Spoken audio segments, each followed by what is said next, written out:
needs clarity.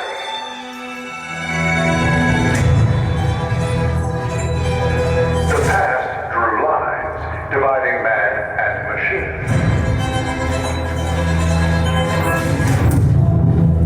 The future erases those lines and writes possibility instead. A rhythm emerges, logic and imagination, speed and creativity. Not replacing, but amplifying. This is more than work. This is collaboration. This is transformation. The new workforce, human plus AI. The equation shaping tomorrow.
We have a wide variety of professionals with us, and our aim is to help each one of you improve our skills via platforms like Hard Talks, podcasts, Toastmasters, and various other trainings.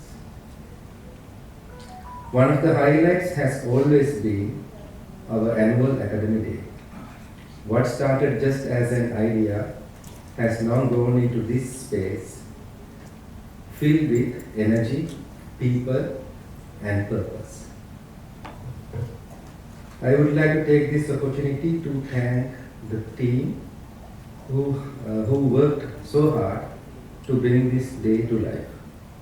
Today is not just about learning, it's also about connecting, reflecting, and exploring our theme, human plus AI, the new workforce equation. It's a theme that touches all of us as we step into the future of work, and I can't wait to hear the ideas and discussions that will follow. So, on behalf of Hearts Academy, a very warm welcome to all of you. Thank you for being here, for bringing your energy and making this journey meaningful.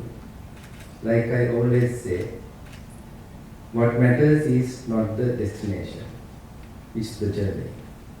So, let's make today a day to remember in that journey. Thank you.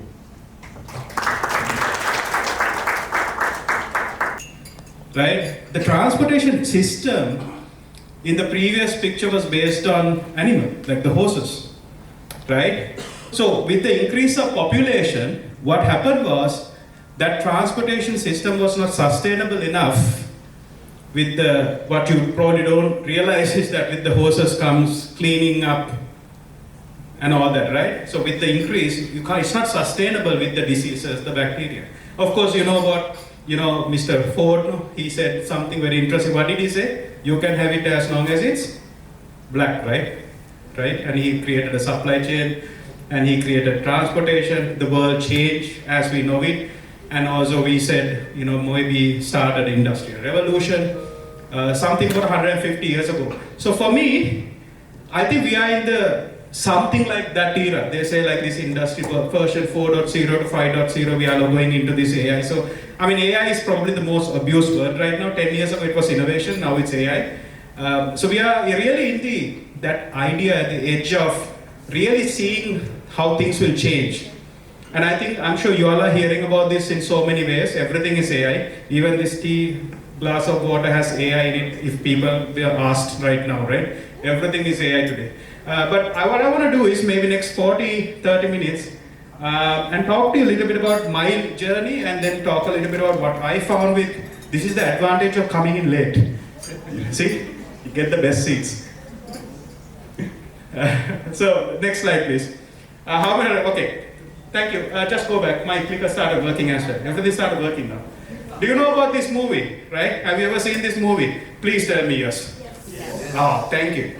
I will be shamelessly using quotes from this movie in my slides going forward. This is probably the most... In 1999, I watched this movie. I had a friend who was in coding. I didn't know anything about coding in 99. I didn't know anything about anything in 1999. You guys are not born. Your parents haven't even thought about you then, right? Most of you at least, right? And then one of my friends brought this double-sided VCD in 1999, and the bugger was at that time very rich. So he had his apartment, all of that, right? For us, he was like the hero person. And he said, Masha, I got this amazing movie, come, let's watch it. I watched it, right? And then I was like, wow, this is incredible. Right? For me, probably the reason why I took up technology and want to build a career in technology would have been influenced at least to some level with this movie. It's weird that how little things influence you, and this is one of those things, right? So this is a really interesting journey that I have taken, and what I'm going to do is I'm going to talk to you a little bit about this particular thing going forward. Sorry, next slide please. And then obviously, we got a lot of bad press. Other than Matrix, there's a lot of bad press about AI, because Hollywood has a fascination towards how machines should kill us in so many 100 different ways, right? But for the longest time, this is how AI existed, right? They have, voice translations, they have,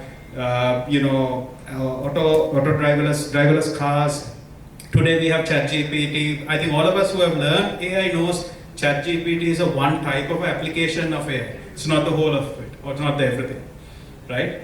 And then all this other stuff, good stuff happening in the world, right? So this is what it really exists. It doesn't come to the point where Boston Dynamics kind of robots coming and doing stuff and all that. You know why a lot of people build robots? Why a lot of Toyotas and Honda companies getting into robots? As human companions, because one of the big challenges in a lot of countries, including Sri Lanka, is that old people are not dying fast enough. Right? I'm sorry for saying it so badly. Maybe I should have been a little bit nicer. Because Japanese are one of the most aged populations. They are becoming lonely. They don't have enough people to help them through their last few 5-10 years. So robots and human companionship is a big business, trillions dollars. That's why a lot of these Hondas and Toyotas are getting into with the machinery they have to get into robots business. Boston Dynamics is a little different. Anyway, so that's what it is. So why are we confused about AI? So today, if you ask anyone at a high level, we talk about 3 variations of AI, right? The first one is called artificial narrow AI. This is what we have right now, mostly. And we are knocking on the doors of something called artificial general AI. Artificial narrow AI is like, you can tell what for it to do something, it will do it. Like for example, drive this car from Colombo to Mathura. Most likely it can do that. But if I say, hey my friend, can you make a cup of coffee while we are driving to Mathura? The car can't do that yet. So it's very narrow in that way. It's very complicated, but it's very narrow in their focus. So artificial narrow intelligence is what exists today. Mostly, in most of the AI applications today, the next door is supposed to be the general AI, where it can do. And I think why AI agents are becoming super important is, it's almost blurring the line between narrow and general, because it can do other stuff. I can tell an agent AI today, hopefully publish my LinkedIn post with a funny quote, and tomorrow calendar me with coffee with AKD, the president. I mean, we are buddies. We talk about national policy, right? That isn't essentially what we are kind of barking on right now. And the artificial super AI is like this final frontier in AI where, you know, Hollywood stuff, like they come and kill us, right? Okay, we'll get to that. So what happened in the world is, a lot of people started talking about, and the terms started getting evolved, right? Like the roles like data scientist didn't exist about 10 years ago, 15 years ago as much, you know this, right? Some of the terms that we use today, we didn't have it. And I think it's really interesting to just explore how this evolution of terms. So if you did a statistical degree from Columbia University about 30 years ago, you are called a statistician, right? Simple. There was a role called statisticians. But with the computers coming in, more power coming in, more data coming in, people start doing something called data mining with using statistical engineering, statistical mathematics capability. Then they can build predictive capability, forecasting capability with models and all of that, and algorithms and all of that. That is called predictive analytics. Then with working with so much more data, with so much more powerful computing power, so much of model development, they started calling it data science. So if you look at, with the computational power increasing, capability increasing, some of the fundamentals have now also evolved over a period of time, and that's how they become what we call data science, right? It's one of the most, you know, sexiest terms, and also one of the highest paid jobs right now. I have the privilege of working with about 30-40 of them. I mean, it's fantastic. It's one of those, the definition, we make a joke about data scientists. Data scientists are people who know statistics, people who can write program better than average statistician, and someone who knows statistics more than average programmer, something like that. So it's really, really interesting. So, but the heart of it is statistics and maths and computer power, right? So that's where we are. So if you look at algorithms are developed by statisticians and all that. Do you know the history? What is the very first recognized algorithm in human civilization? Does anyone know what is the first algorithm? About 2,500 years ago, there was a mathematician called Euclid. Again, this is facts, okay? He wrote an algorithm, mathematical formula, which is recognized as the first algorithm in the human civilization. Before the good things like computers came along, it was all paper-based, mathematical formula, and that was recognized as algorithms, and algorithms have been there forever. It's just that it came to computers and we started knowing about it, but mathematics have known algorithm for a long period of time. And on top of that, you have deep learning, then machine learning, and then on top of all of that, we call something fundamentally exciting called AI, which why all of us are here today, most likely, right? So algorithms, and here's a fun fact, in 2012, if I'm not mistaken, the Nobel Prize for Mathematics was given to an algorithm. That was the very first time an algorithm was recognized to have such a big impact on human civilization. And sorted out a really interesting problem called stable marriage problem, right? Anybody heard about stable marriage problem? No? It's basically about 4 guys and 4 girls, or 5 guys and 5 girls.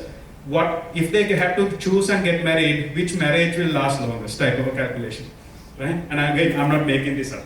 You can search on it. There's a Wikipedia page on stable marriage problem. Shapley and someone won the Nobel Prize for that algorithm they developed. It's been used in a lot of places in most of the countries for matching purposes. In NHS, they use that to match donors and kidney transplant patients and things like that as well. So we call it advanced analytics as a word, combining all of that at the moment. So this is a quick example of what is a feature extraction, difference between machine learning and deep learning. A lot of people don't understand this, right? I think I'll skip this, maybe we can come back to there are other stuff. So what are the applications in business? Where are we seeing applications of AI today? Most of the time, other than ChatGPT and co-pilots and all the other stuff, right? So why is AI important is summed up by these two gentlemen. I don't know whether, I know, this is a guy I respect and love a lot, Larry Page. The other one goes Batman. He said 2 things. The first thing he said on Mad Money, he said, companies are no longer competing against each other, they compete for speed. And the way that you can execute faster, is if you utilize technology and AI and all the good things that are happening. The second one is, Larry Page said this. He said, lots of companies don't succeed over time. What do they fundamentally get wrong? They usually miss the future. I will connect back to you in the 1850 New York photo, and imagine a guy investing heavily on horses in 1890, right? He would have gone bankrupt, right? What he should have done is be careful and immediately sell all of his horses as much as he can get, invest on cars and whatever related industry. And I think that's really important lesson for businesses as well as for individuals like all of us as well. And there are a lot of people who are lawyers and doctors, and everybody keeps asking me, like, Rohan, what should I do? I say, learn it, adopt it. You're still not late. Like, we are still at the very early stage. This is an industry that is exploding at the moment. Nobody really knows what's going to be. All of us could be wrong. But if you get in the bandwagon a little bit early, you're definitely going to be relevant. And the worst part about any company missing the success is not because they were bad, just because they missed the future. They lost the relevance. And there are enough examples of it. Nokia. I was just listening to someone, the most sold phone in the world year to date is Nokia 1120, something like that. I forget the model number, right? It's some crazy number, like 300 million phones sold to this date, something like that. But today, non-existing. Kodak, right? I can go on. There are enough example case studies about how companies went bankrupt or lost, and people as well. There are people I have spoken say lost my job. Why? Because they forgot to stay relevant and catch the future. And all of us can do that, and it's not very hard. So what does really happen in AI? I think for me, it's 3 things: algorithms, data, and computing power. I spoke about evolution of statistics as a study and computer science coming, integrating, and data science coming. So algorithm part is fixed. Data part is getting fixed with internet, and we know that all of us are creating so much of data even now as we speak. And the third part is computer power. This was the big bottleneck or big problem for the longest time people didn't have. I think you all don't know this. Like, we used to have IT managers who take us to rooms and say, look at my data center. And there are racks and racks and racks of computing power and storage and all that. Today, most of the large organizations don't even have a single rack in their offices. Why? There's something called cloud computing that came up about 10, 15 years ago. And you all work, all of us work in Azure right now. So without Azure, none of this would have happened. AWS and Google too, but you get the picture, right? So this is really, really interesting. I want to play this video. Do we have audio in this? Yeah? Just plug in the video just to take a break, because I'd like to pause for a quick, any questions or clarifications before I do another maybe 10-15 minutes and I can wrap up. I know she's looking at, no? We wrap up, no? Sandun is waiting, looking at 10-15 minutes and then we'll wrap up. Okay. It all begins from a single origin. A unique point point in space and time.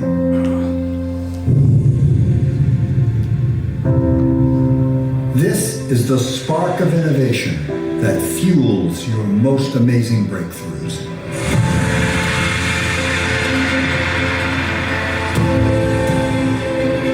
It's a passion for discovery that unveiled the genesis of all that exists in the universe. Today, the power of AI helps computers achieve superhuman capabilities in image recognition and lets scientists save our most precious resources by analyzing in 1 month what used to take 10 years. 是谁发明了机械计算机？ Everyday devices translate even the most complex languages from voice into text and images into words, Jayaweera is now present. helping the visually impaired recognize an old friend, or letting a blind woman read to her child for the first time.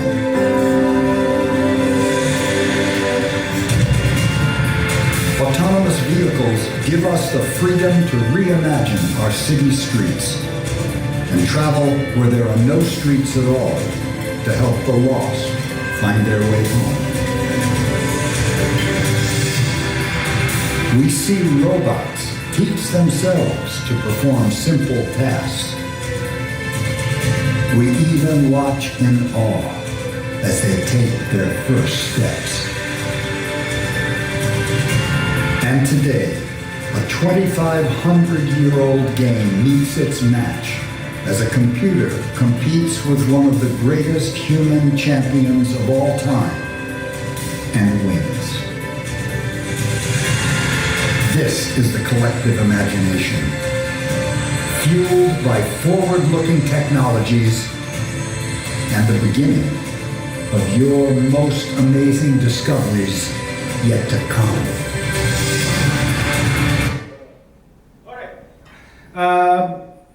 I'm not going to talk about this. This is 1 year old. So in technology space, when it's 1 year old, it's almost like ancient Egypt, right? We don't talk about this.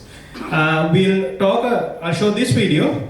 It was a really interesting video I downloaded from YouTube. So AI,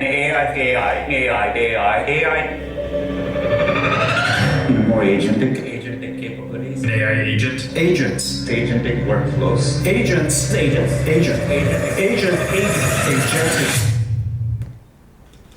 Because that's what it is. When they steal your attention, they come up with the most creative ways to retain your attention. You know, the highest paid jobs in all the big tech companies right now is called attention engineering. And if my knowledge serves me right now none of the leading universities have even come up with that course. But that is the title that pays the most, attention engineering, because it's still a hybrid of different disciplines. Right? And when we are in an attention economy and attention engineered content comes and you believe not your intelligence. Okay, I'm not going any further. All of you are smart people. I came here with that respect for you. Challenge me here. So far, whatever I said, what is wrong or what am I manipulating or what am I misinterpreting here?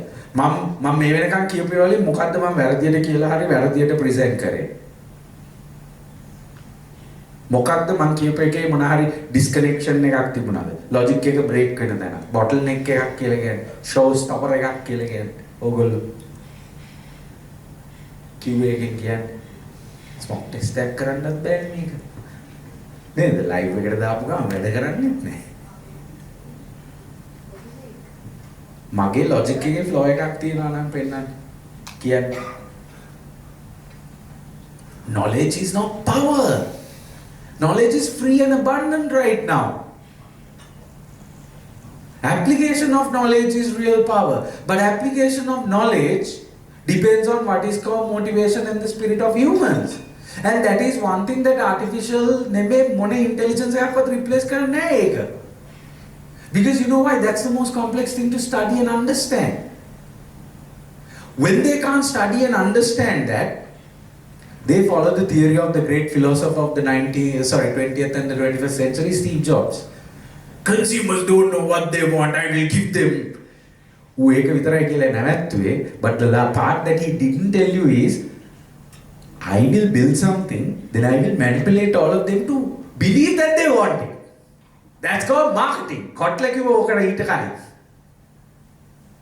Right? No, he didn't figure it out himself. I mean, the man couldn't even hold a straight relationship with the people that loved and served him. Right? You talk to someone like Steve Wozniak, who's still alive and well, and there's at least 5 more people than Jobs who loves.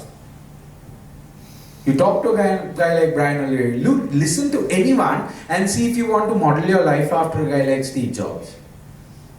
Give him the props for the genius that he is. Brilliant marketer, visionary and all of that. But is he a good human? You want to live like that? He operationalized and made profits out of technology like nobody has ever thought.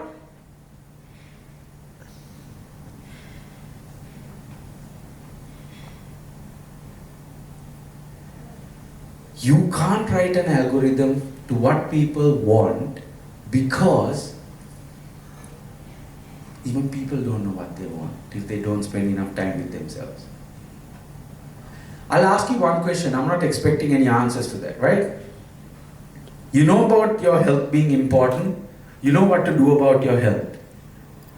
Why haven't you taken any action? Don't give me the answer. This is a big question I want you to take away with you. Right? And the second part, you know this learning and investing in your soft skills is the one thing that is going to determine your career once you get out of university. Why haven't you taken any action about it? Big question. Think about it. But let me also give you a bit of a spoiler. You're probably not going to find a good answer for that. Because the certifying officer of my coaching certificate, right? The guy who has a PhD in coaching, he told me, why is the worst question you can ask yourself if you want to get somewhere? Worse, not because it's important, worse because even we don't know whether that's the right answer or the wrong answer when we realize the answer. But when you spend time thinking about why, there are realizations that come. Don't stop there. Here's a question that is going to change your direction from operationalizing and making profits out of AI. What can I do right now to change?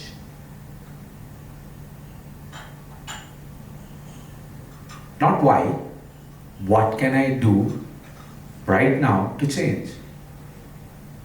Okay, to this part, I want answers from you. All of you know that investing in soft skills is going to make a difference in your career. Man, what can you do now that you know it to start working on that? Something simple, something immediate that's in your control.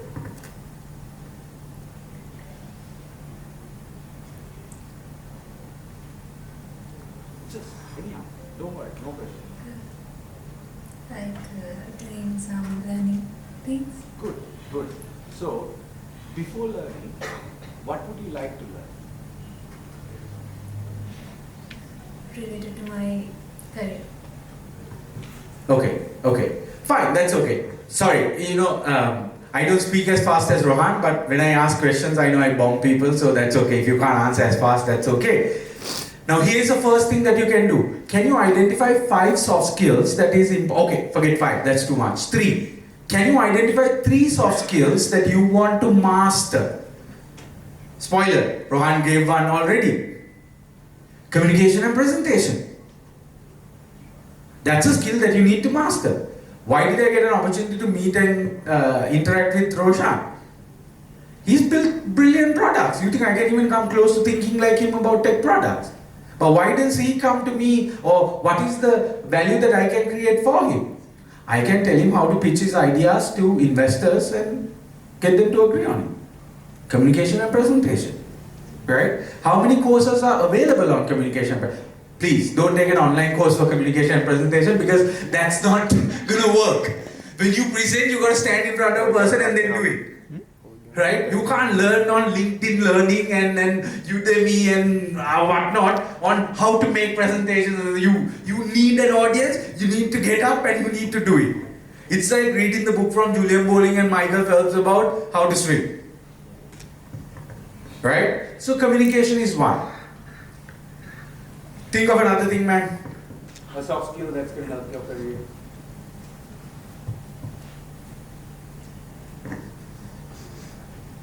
Anyone else?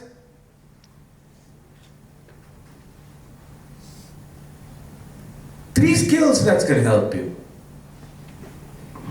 One of the most abused words on the internet right now about careers, leadership. Don't you want to learn a little bit about leadership too, or are you looking at Rohan and Sajid, right? And then the Rukshan and all of them are like, "Arawage unana api goda." Hey, company ke boss la unne. Deal with the difficult people from your families. That's a starting place. You got to deal with the difficult people from your workplace. The people who's always annoying you and then you're choosing not to talk to them and go back and send an email.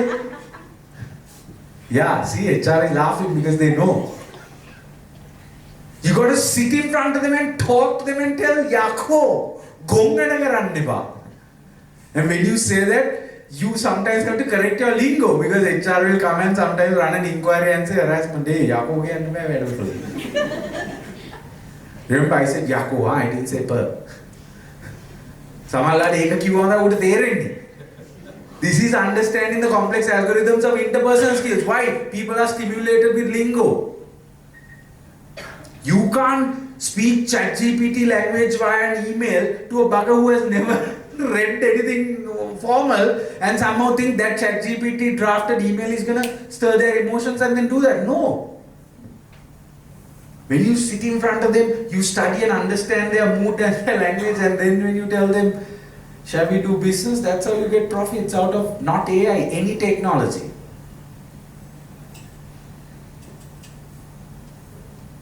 So, coming back, the two important questions, right?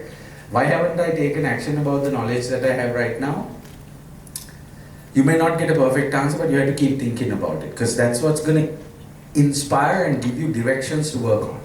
But the more practical thing that is going to get immediately is this.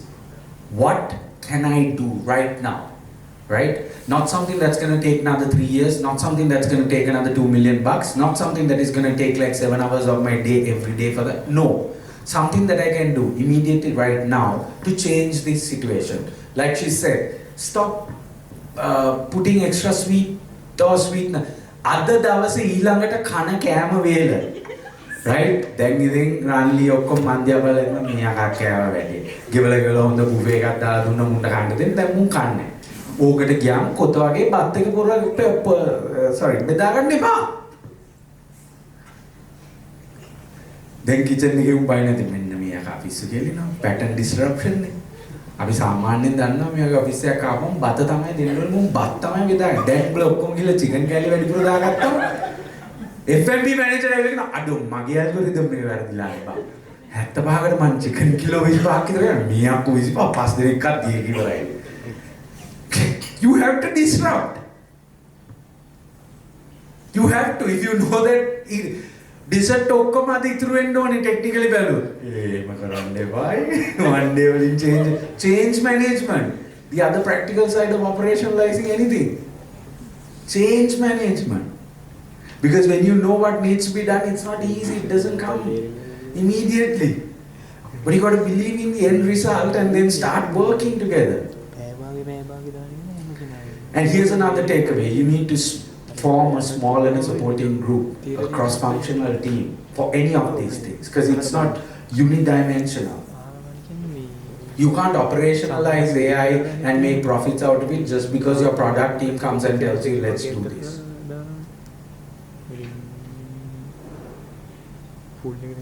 You need a cross-functional team for that. Right. So, here's something that I have realized. Anybody into gardening or planting or anything? ගහක් වැවෙන හැටි දන්නවද? ඉබේ වැවෙන නෙමෙයි වල් ගස් නෙමෙයි. ගහක් වවන හැටි ක්‍රෝටන් ගහක් හරි. දන්නවා? right? දන්නවා? ඔව්. ගහ කියන එක පටන් ගන්න කලින් මොනවද තියෙන්න ඕනේ?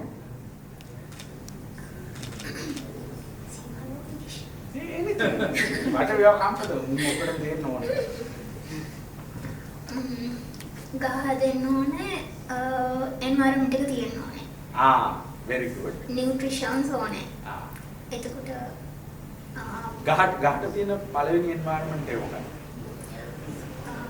plants හැදෙන්න, එක plants හැදෙන්න එයාලට වෙනස් පරිසර ඕනේ. ඒ කියන්නේ සමහර පැල හැදෙන්නේ mild cool environment එකේ. සමහර ඒක නෙමෙයි මම කියන්නේ think of something physical.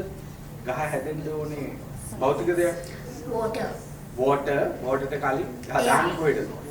soil. That's it. Thank you. එයාට දෙන්න අප්පඩිය. ගස් වගේ. Right? Okay, so here's the thing. You need to prepare the soil.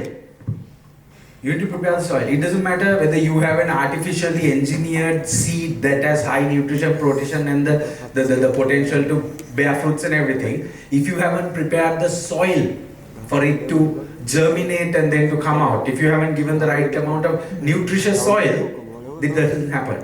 So whatever I'm going to say next, like I said, remember, I'm not the tech guy. I'm not going to give you the latest algorithm. You talk to Rohan about that. I'm the guy who's going to tell you. So the main thing I want you to take home is that you need to have a mindset not only about AI, not only about how to operationalize it, you need to have a mindset about that defines success comes through action, not through knowledge. Right? You need to have that mindset if you want to. And then when you do that, it's not easy. Why? Because we are creatures of comfort and habit. We don't like to go out. So you need to know about a little bit of change management. Right? And the third thing you need to know is you need to do it in small groups, because piloting something is in isolation in R&D and based on your ideas. But if you want to operationalize it and make it into a commercial venture and you want to make profits out of it, you need to work with people. So you need to get into small groups. So get into small groups straight away. Right? Now, before I give you the practical few tips to take away, I need to make sure that your mindset is prepared to do this. That's why I spent that time to drive 1 or 2 points to you saying, what you are led to believe through a lot of media that we consume right now is not accurate. It is spread by people who want you to think like that, because when they make a herd out of you, when they make a large model out of you, a pattern out of you, they can predict and manipulate it easily. That's how they make money. So you need to spend time off grid on self-reflection, conversation and things without referring the damn ChatGPT for everything. Because in this room you realize people are very different. There is no, you can come up with predictive models and then take large patterns, modeling, all of that is there. But that should not be the starting point. If you don't know yourself first,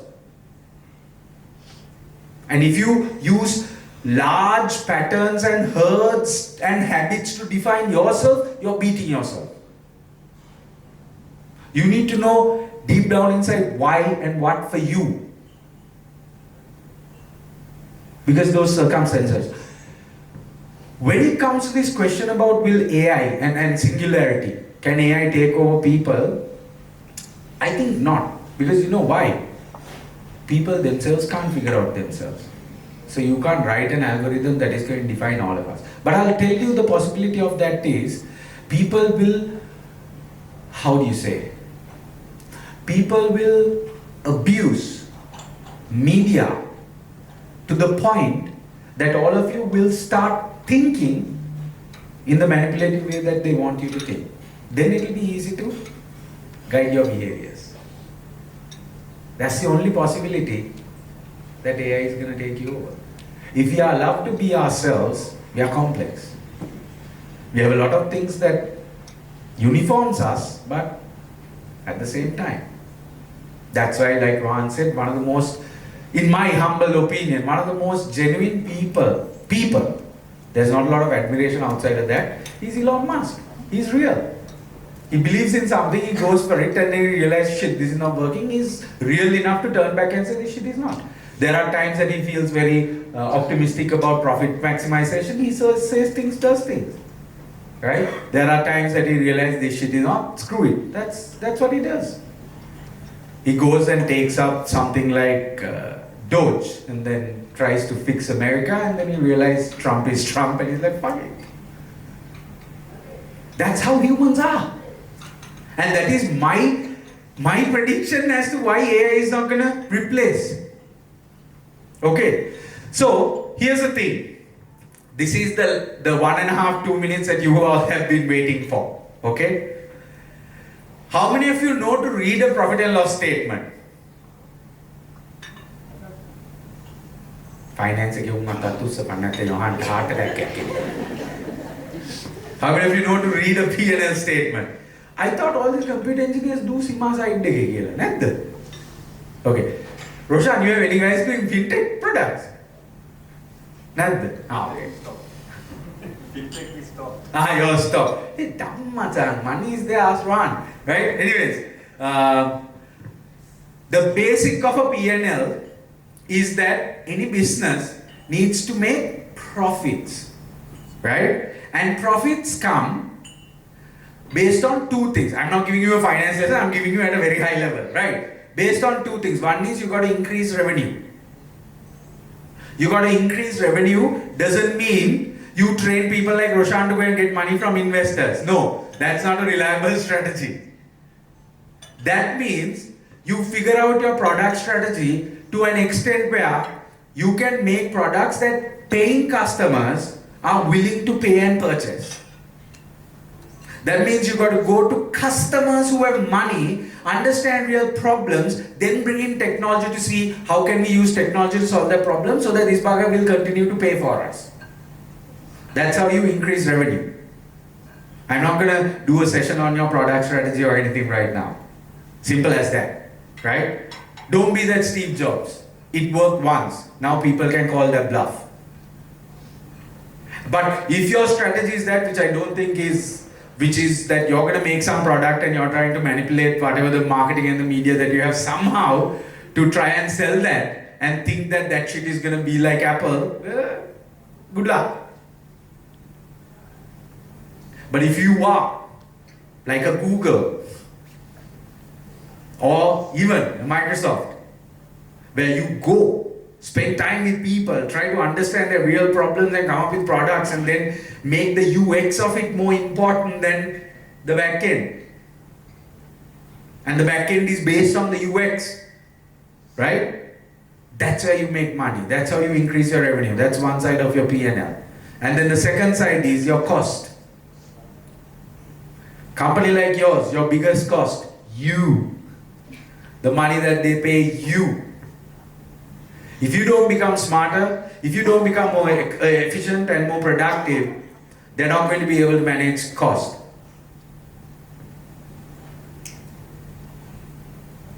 How do you become smarter, more efficient and more productive? How many of you have, again, don't worry, be honest, we are trying to operationalize this whole thing. How many of you have personal licenses for any of the productivity tools? Paid versions of any of the AI productivity tools, even a ChatGPT. Okay, see, this is what I'm talking about. I'm not putting you down or demotivating you, I'm telling you. If you know the paid version of any, by the way, paid version of a lot of products are much better than the free version, right? Because all these people who run this big tech, they are not charity people, they make money. They keep like 8 of the top features for the paid version. Give you 2 to tease you. Ask your marketing team, they'll tell you the word for it is called freemium. Freemium. Tease second. Right? So if you want to grow, be more efficient, more productive and everything, you need to have. And by the way, I will let the company take a call on that strategy, right? How many of you have, okay, forget about paid version. How many of you have experimented technology tools that is going to help you work the way that you do things faster, better and all of that? Okay, few of you. The rest of you haven't, right? So, Ranali, promise, I'm going to stop here, okay? Sorry, I have taken about 5 minutes of your time. Here's the thing. Guys, you all need to form a couple of small groups, right? For us to operationalize. You need to form a couple of small groups, cross-functional teams, whose agenda and the mandate is within the shortest possible time, probably 2 weeks to 4 at the most, to identify and come up with some of the latest productivity tools that you can incorporate into your business. And not just that, before you make an investment into that, you need to get your finance team to justify that ROI. That means even if you are going to, are you using Copilot paid versions? Okay. So let's say if you want to invest into the paid version of your Copilot, the dev teams and all the tech teams need to make a reasonable prediction on the efficiency gains for the company. That means your coding times, your code rates and code qualities and everything needs to have a measurable improvement. Otherwise, what's the point of investing in something like that? Right? If you're going to use GPT paid version, you've got to be able to reduce the time that you spend on R&D, on your documentation and the things that can be repeated.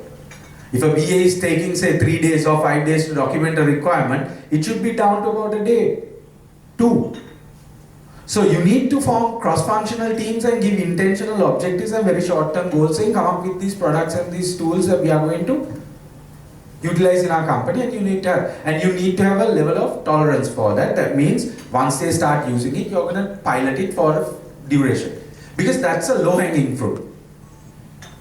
Which means 6 months, 1 year down the line, Sajid, right? Sajid and the team needs to have an objective of optimizing operation resources. You're not going to lose jobs, but you've got to increase your output expectations. You've got to reduce the team sizes. It has to make sense like that. And it won't make sense if you don't have a team whose agenda is that. Remember, people are not naturally motivated to do this. You need to give them a reason. So do the what, monitor them week on week, run that meeting, ask them this question. And for the rest of you, before the business comes and tells this to you, dedicate about, I don't know, a couple of hours every week to sit down and reflect on this. Form a small team with the people that are around you. Spend this conversation, don't wait for the company to come and say this. Ask these questions. What are the areas that we can learn? What are the tools that we can use? How do we? And then from your product team, Roshan said, just do what you do, but do with a little bit more intention. And then see what are the latest trends in AI, then how do we incorporate that to solve the real problems that is out there. That's how you make P&L out of it. But remember, this knowledge is not unique to you, because everything, a majority of the things that I said, if you try the right prompt on GPT, they will tell you. But that's not going to make a difference. The difference is, all of you put together, you all need to figure out what's that trigger that is going to get us motivated into action. And that's on money, not for all of you. And that's not just some superficial word like, oh, our corporate mission needs to do that. No. It's a combination of it. I'm not smart enough to say what exactly it is, but all of you need to figure that trigger, and you've got to damn fire the thing. That's how you operationalize AI and make money out of it. And don't wait for the company to, your company is doing a lot. Even this day, this investment in you says your company is doing a lot. But if you are not helping yourself, trust me,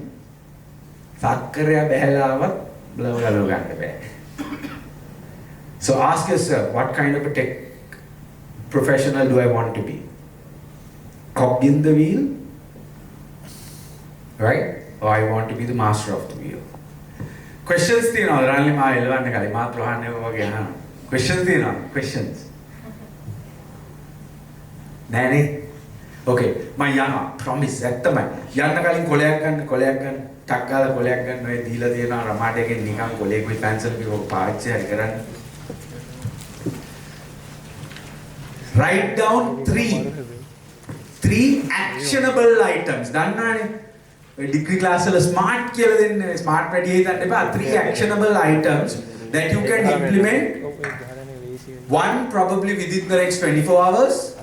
2 probably within the next 7 days, and 3 within the month. As an individual or as a group. 3 actionable items that you can do to take whatever was discussed today and make something better for yourself and for your, because better also you have to define. I'm not going to do that for you, right? 3 actionable items, 24 hours, 7 days, and a month that you can do as an individual or even as a company. 3 actionable items. Do that.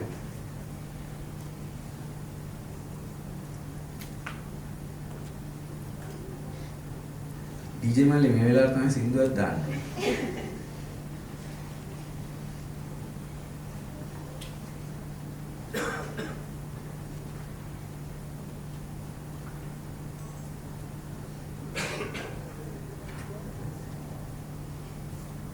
මම සමහර AI algorithm එකක් විකුණනවා වගේ හිතනවා. ඉච්චේ ගන්න දෙයක් නැහැ.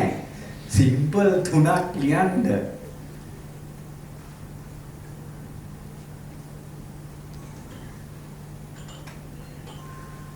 3 practical actions that you can take where in the next 24 hours you can say whether the first one you did it or not. In the next 7 days you can say whether you did it or not. In the next month you can say මේක කරාද නැද්ද. තමන්ට කරන්න පුළුවන් දෙයක්. 3 things.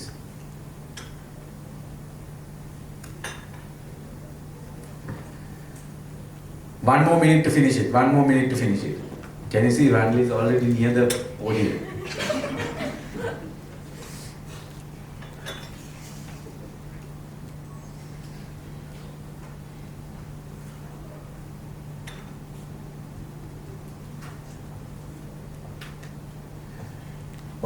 Okay, whatever you have written, now let's close it with a multi-sensory experience. All of you get out from, get up, get out from the table, get up from the chair, please, get up. At least walk 5 steps and find another person, Tamante happathinne ka neme kiyannai kiwe walk at least 5 steps. Walk at least 5 steps and find a person. With that piece of paper. Because you're just going to share with them, these are the 3 actions I spoke about. What are the 3 actions you spoke about? Right? Okay, share with each other. Tell, Machan, these are the 3 things I'm going to do. Machi, these are the things that... 3 things. 3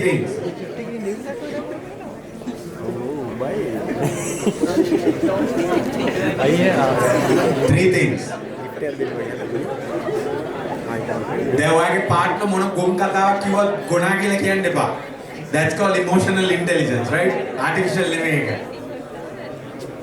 3 things. 3 things.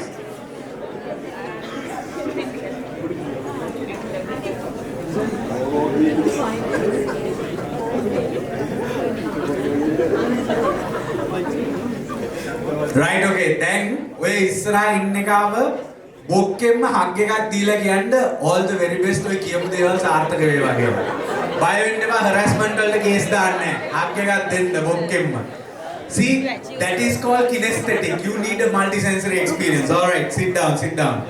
Thank you very much everyone. Thank you Ranli, and sorry I've taken about 5, I don't know, maybe 15 extra.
audible? Can everyone hear me?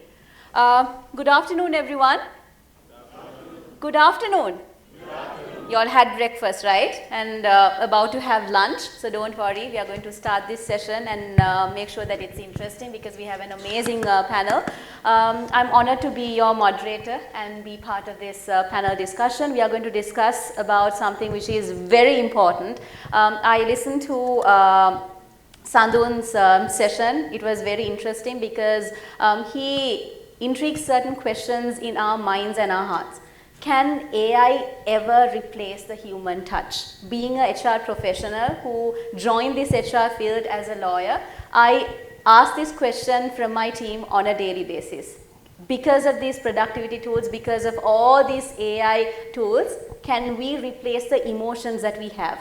The emotional intelligence, empathy, can we replace that? I'm asking this question from you. You ask this question from the person who's seated next to you. Because we live in a world where technology has evolved so much so that we forget about the person who is seated next to us. Forget the person who is seated next to you. You forget about your own self. Have you ever asked yourself, am I feeling right? Am I feeling good today?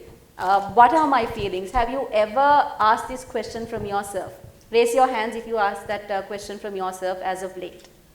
You have asked your own self, am I feeling good today? Okay, raise your hands high up. Yes, I see a couple of people. So give a big round of applause to those people. Because all these devices have replaced this human touch and you have forgotten your own self, ladies and gentlemen, and that is why this discussion is a timely discussion. So I have a general question to all the panelists to start off this discussion. That is, what is the fundamental, the core role of human touch in this AI-driven world? What does it look like in practice and in reality? We are all looking at Rukshan. Yes, Rukshan, you can So start. I can say yes, that's the same answer. Yeah, I mean, I'll take a controversial position here. It would not be about whether AI can replace the human touch, but the question would be about where is the human. Right? The reason is that globally there's a decline in population. Right? You might not agree on that. There's a decline in population, especially in the Western world. And then the question comes, where is the human? So there's no human to take care of the elderly, there's no human to talk to. Then is the emergence of AI. My short answer is that. All right, over to you. This is a general question. Yeah, no, like I mean the short answer would be human touch is always needed even with AI. So it's always important to have the human in loop. So even if you take, I mean, I've worked in so many analytics use cases where you optimize your procurement or you have these personalized recommendations. But in all of these applications, one thing is that AI can't automate all of these things. So there's always has to be a human at the end of the process or each step of the process where there needs to be some validation or there needs to be some, I can give you an example, like say we had this use case where we had to build an algorithm where we can help the procurement team to improve their sourcing. But there was one instance on a particular day, we would recommend you need to order this much of quantity from the suppliers. But there was one instance where the supplier had some issue with his transport or whatever, and he couldn't supply this quantity. So whatever algorithm you have in place, in that particular instance, you need a human to intervene and overrule the AI. So that human touch is always there, and it will never be a case where AI will completely replace it. Okay. Well, I think we agree the same thing as well. You can't completely rule out human element of it, but yes, to a very certain level, I think AI is required, but you can never rule out the human element of it anywhere. Same, but I think I will look at it this way. I think there is a journey that where this answer will be relevant. And I think after a while, what we'll do is that we will start reimagining what does that human touch needs to be, because it's not essential. So I think we don't know when it will get there. Personally, I think it may be 10 years, 15 years, but not in the immediate future. But I think that's where it will happen. All right, brilliant answers. So the first question that I asked was in relation to AI and to set the tone. So all of you mentioned that yes, AI is not there to replace human beings, so all of us are safe, you don't have to worry about that. But based on the areas that you specialize in, I have very specific questions. So this question is to Pasindu. The question is, you specialize in reshaping organization culture and empowering so many companies. You have done that in the past, you are doing it currently. So how do you see AI's role in shaping the culture of workplace? Because when you talk about workplace culture, it's very different to the culture that existed back then. So how is AI being part of shaping organizations' work culture and the mindset of people as a whole, since you have that background? Thank you so much. Brilliant question to start off with. So to understand AI's importance of the whole thing, it is needed to a very significant level in the current context, because you're dealing with Gen Zs, the millennials, and most of them are already involved in sort of AI through social media aspects and all these little things. So they're already facing it. So getting them involved in it, yes, we need AI to that limit to understand and channel what exactly they require. So there is a bridge that you need to actually gather in. It's not like those is what the organization require. It's understanding what the people require as well, what their desires are. This is more into what Suren said as well in the start of the whole the discussion as well. Understanding what they want. So we need, as an organization, help them understand what they want. And so that AI is required. At least we are tools, we are to show analytically, this is the numbers, these are the strengths that you have, through NLP or through other methods to understand those elements, and even the recruitment process where they exactly fit into the organization, which element their strengths and weaknesses are, and through that to channel, this is what organization requirement is. So it's like a bit of a marriage. You bridge both the elements together using AI, bringing it in, and then getting the aspect of human and part of it involved. This is what we can help you out, and these are the strengths and weaknesses are. This is where your journey is, and this is where your end result would be. So that we require, to a very certain level, a requirement of the technology of AI, how to manage that gap and to make them understand. All right, since you mentioned about technology and then using that in the recruitment process and then profiling as well as a whole. Yeah, we do. So will this be a threat, because some organizations, they have subcultures as well. So will this be a threat in terms of that? This is a sub question that I have. Based on your expertise, what do you think? Obviously, it is. It's going to be a threat because, especially in Sri Lankan context of it, we take everything as a threat, more or less. But the threat is a good threat. It's how positively you need to look into. You can't always look at this is the negativity of it, this is the bad side of it, but there's a the positive side of it is what we need to check onto. So I think it's a good threat that needs to have. Then, because develop people to make them understand where they want to grow, where they want to be, this is what we need to have. So it's a good necessity, I would say, that is required. All right, thank you so much.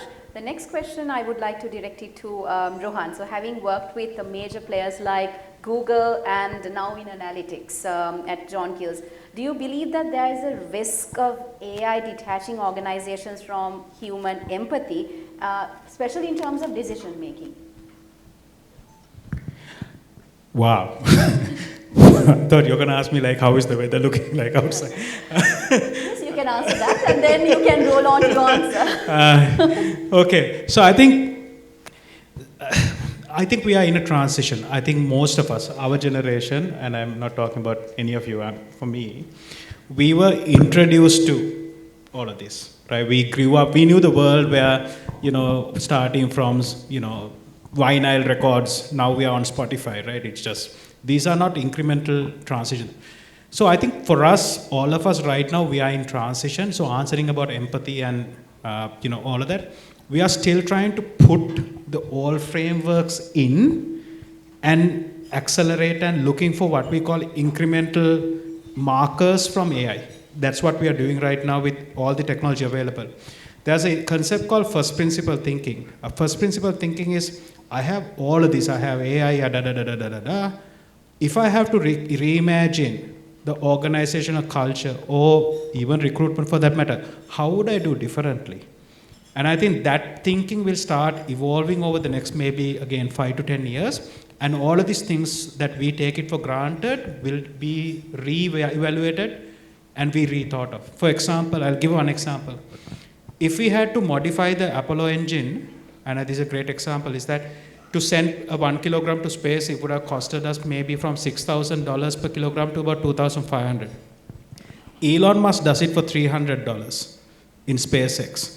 What he did, he didn't try to take the old method and try to iterate and make 5%, 10% better. He said, how can I do it cheaper? And the answer was, bring those engines down safely. Right? Don't destroy it with every time we go to space. So it's about be able to reimagine. So it's very hard to say right now because I think we are in transition. I know that's not a good answer, but that's all I got right now. No, that's a brilliant answer. So how do you connect that with decision making? Because I know most of these AI models, it has influenced our decision making process. So the second part of the question is in terms of decision making, because of that influential artificial power that is there. We are triggered, intrigued by it. People are going to hate me for this. I think again, this is back to human being as us being in control. I think that for the longest time, there will be human in the loop. But I think there will be a time where there will be a lot of things that it will make. We probably will have to accept that. We may not like it, but I think that's a good thing. I don't think it's a bad thing. People always think, oh, that's a very bad thing. I think it's about it's like a good manager who wants to micromanage. Do you want to micromanage? You want your manager to come and say, what are you doing next 10 minutes? What are you writing this email? How are you writing it? Your grammar is wrong. I mean, that's a lot of control, right? And none of us like it. But I think that's the phase that we are going through right now.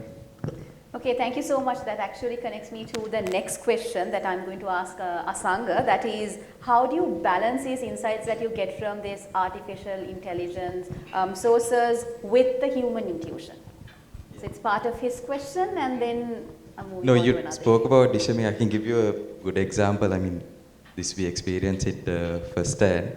So we developed this. I mean, you all know about personalized recommendations. We see this day in, day out. When you go on Facebook, all that ads you see, you go on WhatsApp, you go on all these social media platforms, you see these personalized recommendations. So we had something like this for a hotel where at the reception, the staff sees the upsell and cross-sell offers. So when the guest walks in, they have to look at this platform and recommend upsell. So the decision making is there for the receptionist. The tool is there, the recommendations are there. But how he wants to make that decision is totally up to that receptionist. So it can be an instance where, say, you've taken a flight for 11 to 12 hours, you have you come to the hotel late in the night, and you won't want your staff, the receptionist coming and telling you, sir, I have a 10% spa offer, you want to redeem it next day. So all these tools are to enable your decision making. So, but the decision making lies, or that is taken by the human itself. So these are just enablers in the process, or these are just tools which will guide you in your decision making. But that power of making the correct decision based on your experience, based on your intuition, understanding that situation of the guest and making that decision is totally human needs to be there. I think that's a brilliant analogy and a real life example as well, even when it comes to a doctor-patient relationship. Yes, AI can predict a lot of things, and you use it for surgeries at times, and even to look at the profile of the patient. But I would never want a chatbot to do my diagnosis. Sorry? I would never want to chat to AI. Exactly, yeah. But then talking to someone when you're hospitalized, maybe when the nurse, the doctors, they come and talk to you, they give you that assurance, sometimes that can make a difference. So, that human connection is important, but at the same time, AI has helped them in decision making as well. So, that is balancing the best of both worlds. So, Rukshan, this is a totally different question. This is about AI product development. How do you ensure that human values and empathy are embedded into these final products and the systems? As Rohan said, it's a big one, but I'll little bit take one step back there. Now, just as a framework of how to understand how to bring intelligence into the product, right? So, typically I see three ways, right, where you can bring the intelligence into the product, right? Where you embed the intelligence. For example, you're a lawyer, you can bring the legal knowledge into the product, and then that the product embeds the intelligence in the product, right? So, the other one is, of course, what we are used to a lot, like personal productivity tools, right? Where you have ChatGPT, then you have Cursor, Windsurf, Replit, all this stuff for the developers, designers get their own stuff, and then you have so many other productivity tools that embeds it, right? And then the third category is where you have AI brought into the organization for a complete organizational transformation, right? So you heard where the Albanian cabinet has an AI component to it. So you heard that. So that's where you do an complete organizational transformation. Now, some of the engineering organizations now are going away from like a 2-week sprint to 2-day development and 4-day delivery sort of a thing with all the AI assisted coding that is coming in, right? So that's a complete organizational transformation. So your question was, how do you bring human? So human is there in all three cases, right? I mean, I'll take the first example. The domain knowledge is needed when you want to embed AI into your product. I mean, if I am a medical, if I am developing a medical product, right, I need to bring the domain knowledge into it. Some companies do that by employing maybe you might talk to a client who is into medical field, and that becomes consultation. Or you can bring in a doctor into your engineering team and then embed that knowledge into the product. So there are multiple ways technologically how you do it, but then only you will actually make that whatever the product you build is a multiplier for anybody who's using the product. So if you are a doctor, if you're using that product, then your decision making would be faster because you would know what are the, for example, what are the side effects of a certain drug, because you would not know it by hand, right? So now you can know it because that knowledge is in. Right? If you're a lawyer, you would know which case actually had this argument in, and what was the case gave a decision later which nullifies the previous case, right? Which you wouldn't know if you haven't read all the books. Right? So that knowledge is embedded into the product, then becomes your tool. So human has to be brought in, and where are we going to stop that? We would know. Right? That's a very long way away. Thank you so much, Rukshan. Do you want to add? No, it's good. No, if you want, you can definitely be part of that discussion. I'll pick you on the next All right. One thing to add to what Rukshan mentioned is like the power of AI is like even for a doctor, your knowledge or processing power is limited, right? And with the parallel computing and all this, the amount of training data that goes into these models is vast. So even a highly qualified consultant won't be able to make decisions in such a faster rate. So these models, with the training data that you have, something which a doctor would miss in a certain diagnosis, the AI won't be much more accurate in that sense. So that's why you need. Yeah, I'll just add on. I think there's two industries that is really getting into a disruption that's going to transform everything, right? The one is quantum computing, other one is fusion energy, right? There's enough research right now that is taking place. You brought in two more subjects. I know, sorry. If I'm not doing AI now, those are the two industries I probably want to learn and study now. But imagine events those two come on board. Maybe another 5 years, 10 years, whatever. And we are not very far from that. I mean, when I say when I'm not far, we are maybe a decade away. I think what AI can do and will do, because we have problem with power. That's what is holding back AI at the moment a lot, right? That's why everybody is buying reactivating nuclear power plants, etc. The power is a challenge. The second part of it is the binary, whatever the architectures we will, it doesn't work. So we need to go to hexagonal structures, and those things within next 10 years. I think that's really what's really going to be the first principle thinking stuff happen. Can I add a little bit to what Asanga said? So what Asanga said, medical doctors, right? Now, a good example, I walk into my one of the doctors with my mother, and then she says she has this problem with by taking a certain medicine, right? You know what the doctor did? Doctor put in the symptom and the drug name into ChatGPT and asked for the side effects, right? Okay. But the thing is this, you will think, would it replace doctors? No, it wouldn't replace doctors. Yeah. The reason is this, AI is a multiplier of your intelligence, correct, right? So if you are 0, you know what 0 into 100 million means, right? But if you are 1, that, but if you are 10, it will be quite far away, right? So that's why people say AI will be, you will be overtaken by a person using AI, not because that other person is dumb and using AI makes him intelligent. Yeah. Because other person is intelligence is 2, yours 5, by using AI he became 20, yeah, right? 100%. Yeah. That's a really good perspective and a good POV, because I think I should use this often. I can share it with my team members as well. Remember this, AI is what? A multiplier of your intelligence. So if your knowledge level is 0 and your skills are 0 and your attitude is nowhere, then nothing to multiply.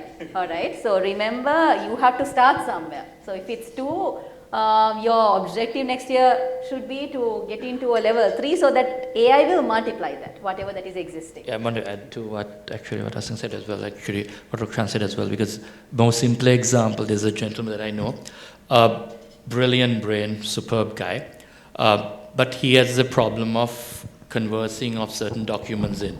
So he's having an eye with the hospital now. We changed the whole environment of it by using documents on ChatGPT. So on creating documents, so understanding, and to create that environment, a bit more professional environment. So right now, they're doing really well and absolutely brilliant because it's how you use it. So as you rightly said, it's the person had the knowledge, it had the skill, but didn't know how to put it across. So using a more simpler method and using AI, person built up a brilliant business and it's doing very well. So it's same thing comes at more ground level. So it's even like SMEs, the small organizations are doing it, not knowing what the whole technology behind it, but actually making good development of it in a very ground level now.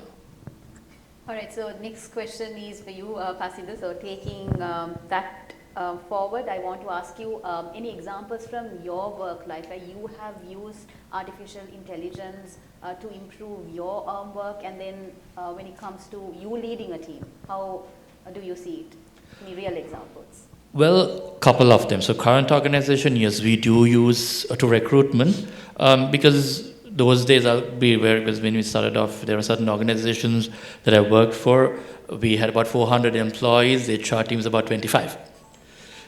So this is where the other side of it, the AI does as well. So right now, obviously my current organization, we have about, moving to about 20, but we only have me running the whole HR, and we can do it easily. Even if we have about 50 to 100, we still can do it because using AI. Simply of recruitment process of analyzing people, understanding where they fall into, what their skills are, matching what we require. But this is the other side of it. You still require human element of it is, as we use AI, there are people training in using AI to boost their CV and get involved, exactly understanding, putting across to it. So you need a human element. What rightly said was the gut aspect to read a document. Okay, there is something wrong. There is a problem we need to see and understand. AI has involved of cutting down certain time frame drastically, because the recruitment process normally is about 3 months, so cut down to about 2 weeks. But still you need the requirement of understanding certain elements. And so before that I used to have an organization where I bring down labor for construction companies, which was to do it.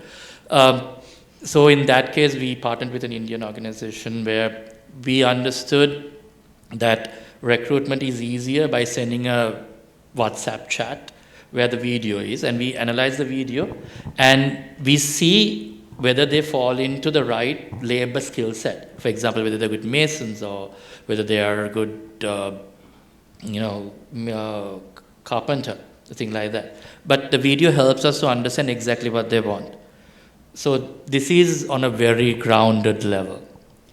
So it actually helps in real time, real self, to understand where we need to be. So we don't need to travel there to look at these people, all these elements we cut down. So in right now we do it of cutting down time and space, but we do need human element to understand exactly where people are, what this exactly fit on is, whether it's the right person is the right job, and that gut feeling is so required. So it cut down on time, but you do need the human element to really understand whether they're actually into it. Yeah, because that's a brilliant answer.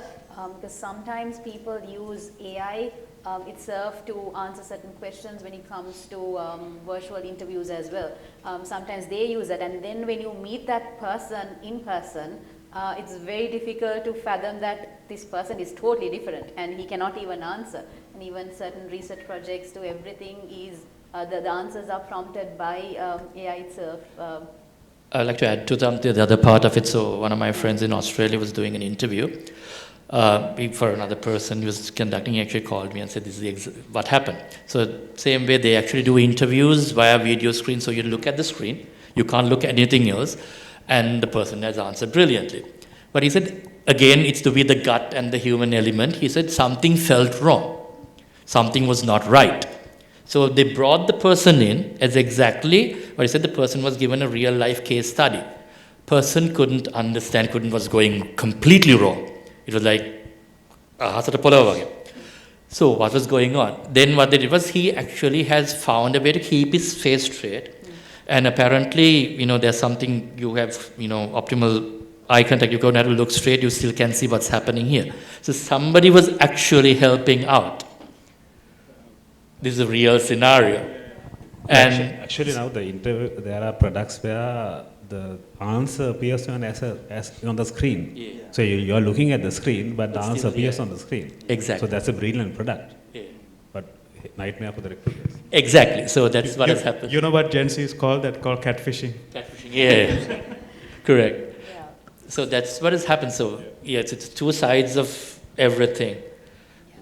So that's the other side of an example of it. So two sides of the same coin. So there are two sides, pros and cons as well. It's based on how you use it and how you perceive it as well.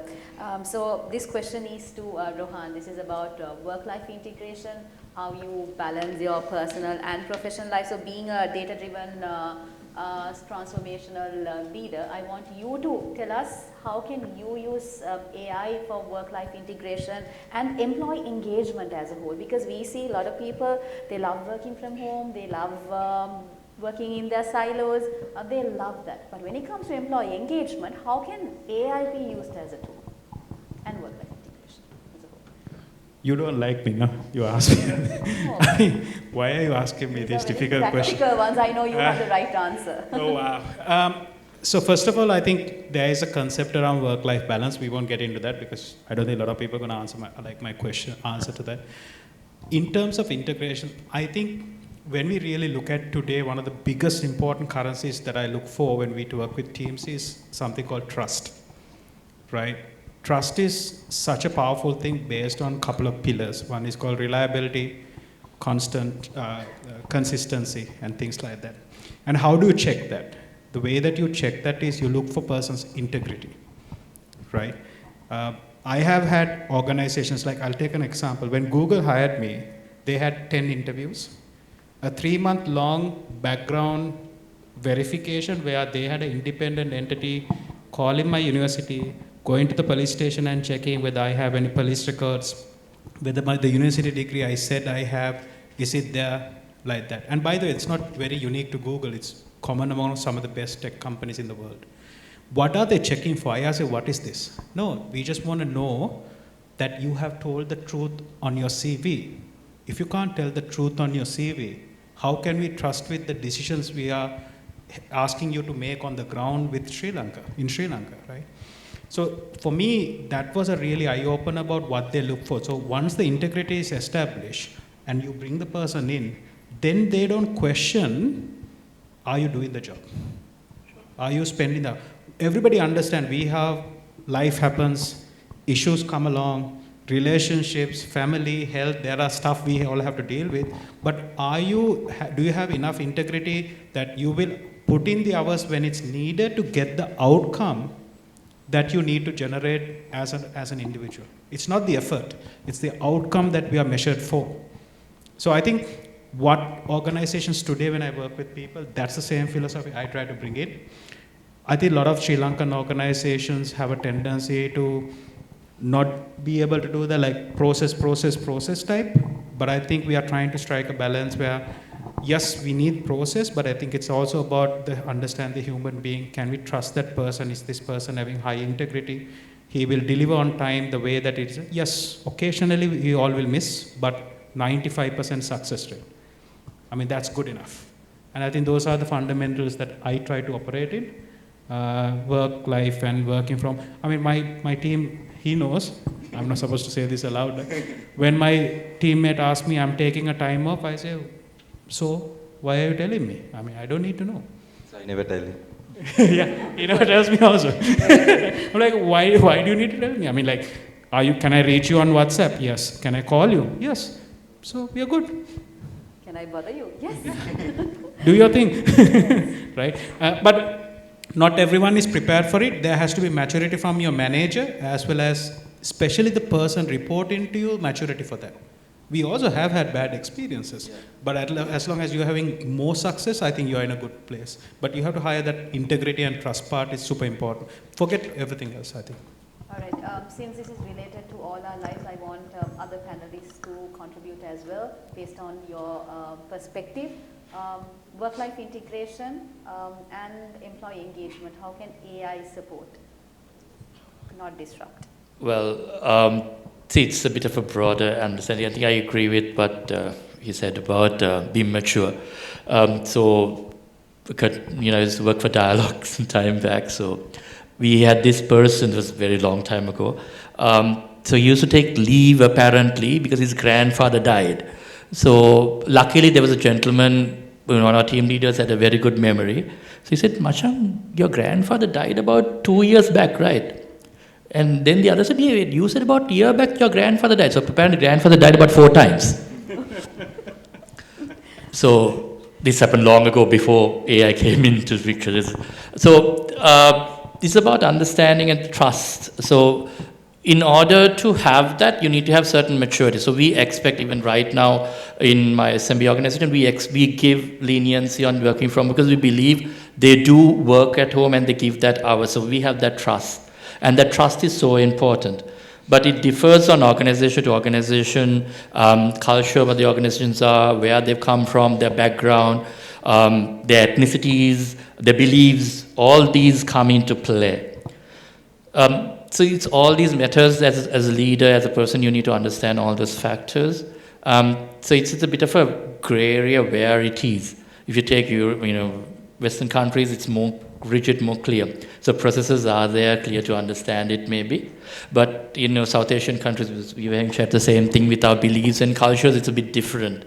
Because some people want to take off on a particular day because they might believe staying at that day or going for a trip with the friends is important, but for the organization, no, I need that person to be there. So it's understanding where that gap is and belief is. So it's a bit of a gray area, I would say. But yeah, you need to have certain maturity to understand what is important, what is it in for me, what is the key aspect is really needed, and where you stand in yourself as the organization as well. So it's a bit of an area that I believe.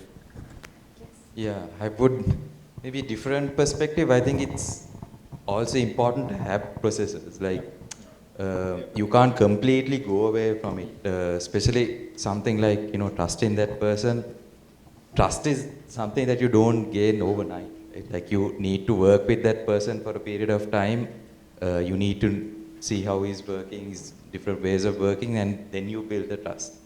And like Rohan said, maybe there are certain one-off incidents with your teammates. You need to, they don't deliver on time, so as long as you're delivering at 90%, 95%, that's okay.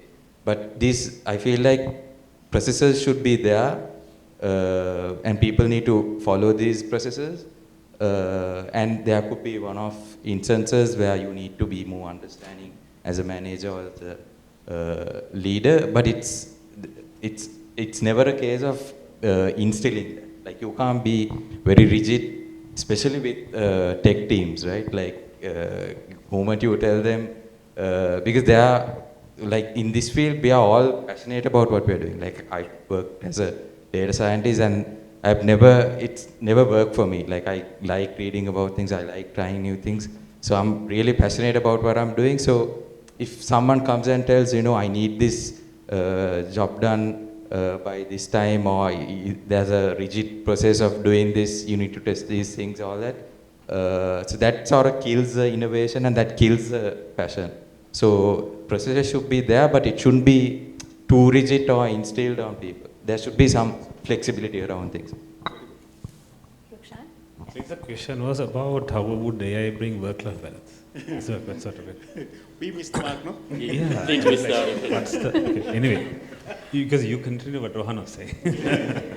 But I want to get back to the bit of the first principle, as you said, right? So basically, any technology would bring work-life balance, right? For example, now I'm just taking an example.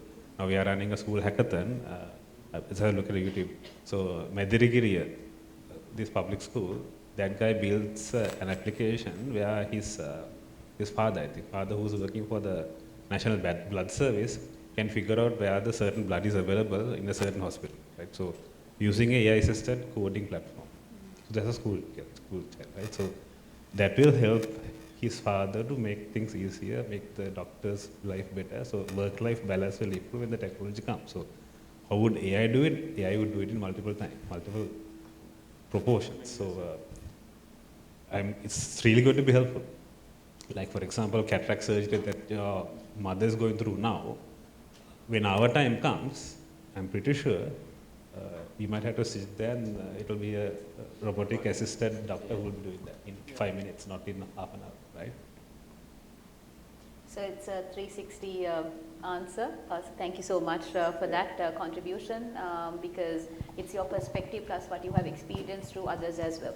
So next question is in relation to leadership. Because when it comes to AI and leadership, yes, it goes hand in hand, but are leaders of the 21st century emotionally intelligent? Can they be taught emotional intelligence through these AI platforms? That is my question. So this is to all the panelists. All of you are leaders in your domain, not only managers, because it's easy to become a manager, it's difficult to become a leader. So all leaders are managers, but all managers are not leaders. So the question is, can AI influence emotional intelligence of leaders? Starting from you. We'll start from there. Okay, sure. So Rukshan, it's the other way around this time. Yeah. But don't want to miss the mark this time. Yes. I actually don't know, because if the emotional intelligence is not there with the leader, how can AI not help or not? Right? Yeah. But my point is, currently leadership, anywhere you go, are about few months, at least few months outdated from WhatsApp. Right? Typically it's about 6 months, and good cases about 1 year. That is very, very late, right? So leadership, where the leadership is failing, is we are not up to date, right? And it's not something that you can get your teammates to do a study and report to you. It's something that you need to get your hands on, especially the technology leaders. One of my friends, probably you know Ishan from Moderator University. So I met him in a wedding, and then he said like, "Machang, දැන් නිකන් තිරිහන් වෙලා වගේ අපි නේද?" Reason is this. Now he has not been coding for so long, but now he is using coding platforms like Cursor, Replit, and all that. He can produce applications because his knowledge can now go into. His thing is he is in it. He is in it now. Previously there was a question for how many of you are purchasing or having paid services, right? So you should, then only you will actually use it, right? So now on my way to this, I mean, you're a brilliant host. You had a brilliant set of questions for the panelists. Yeah. I looked at it a week ago. Now I forget what my 2 line items were, right? So I just pushed it to ChatGPT, and then I spoke to ChatGPT on the way. What was my 2 questions? Because I forgot them. Right? So ChatGPT just read them into me while I was driving, right? Now, that I do because I wanted to make it more productive for me, right? So that's where the leadership has to be. I mean, if you have heard of all the tools out there, there are so many free ones, right? Starting from Notebook LLM, for example. Put your thing in, it will give you a podcast done. Even in Sinhala, you can do it, a podcast, right? So, where are the technology leaders today talking about those things? What is that platform? Just to... Notebook LLM. Okay. Notebook. So it's a Google product, right? It's a free product. It's completely free. So, when you upload your paper or your whatever, it can create a podcast for you, right? So easy to use that. So there are people who are using that. I mean, they are just uploading the product PDF into the Notebook LLM while they are having a walk, listens to a podcast about a very boring medical paper that they had to read otherwise, right? And they does it very brilliantly also. So it's very, it's not that hard. For leadership, it's not that hard. It's just that they are not getting in their hands on, right? Asanga, your perspective? What was the question again? All right, so for the benefit of the audience and for everyone, it's about leadership. So leadership and emotional intelligence and artificial intelligence. So it's about leadership as a whole. Such a good answer. I know, yes. like the way you did, right? Everybody lost. Investor lost. Beautiful transaction. So yeah, it's centered around leadership. Yeah. Yeah, for me, I think leadership, again, it's something that you gain through your experiences, right? Like you get into uncomfortable situations with dealing with your team, or through your, experience, you learn these things. And how AI helps now, I guess, is even in a tech setting. Rukshan was saying, now your development cycles have shortened so much. Like those days, if you want to build a certain algorithm, AI tool, it will take about maybe 6 to 12 months to get to a certain productionizing level. But now with all these tools out there, your development life cycles are completely short. And those days I used to ask this question from, who we are going to hire. What is the top programming language now? I mean, people used to give different answers, like Python to C++ to all these answers. But now it's English, right? Like you master English, you have a good prompt, and it gives you a completely new product. So it's going back to the question again. I think you have all these tools. It's even for a leader. It's how you get your team to use these tools, and also in different situations, how you, like maybe it's a difficult conversation that you need to have with your teammate about the performance. Like maybe you don't have experience in dealing with that situation, so you need some help. So you can simply go to ChatGPT, and it has all this information on how you need to approach this. And so you need to take that, use that tool, and then maybe customize it or make it relevant to that situation.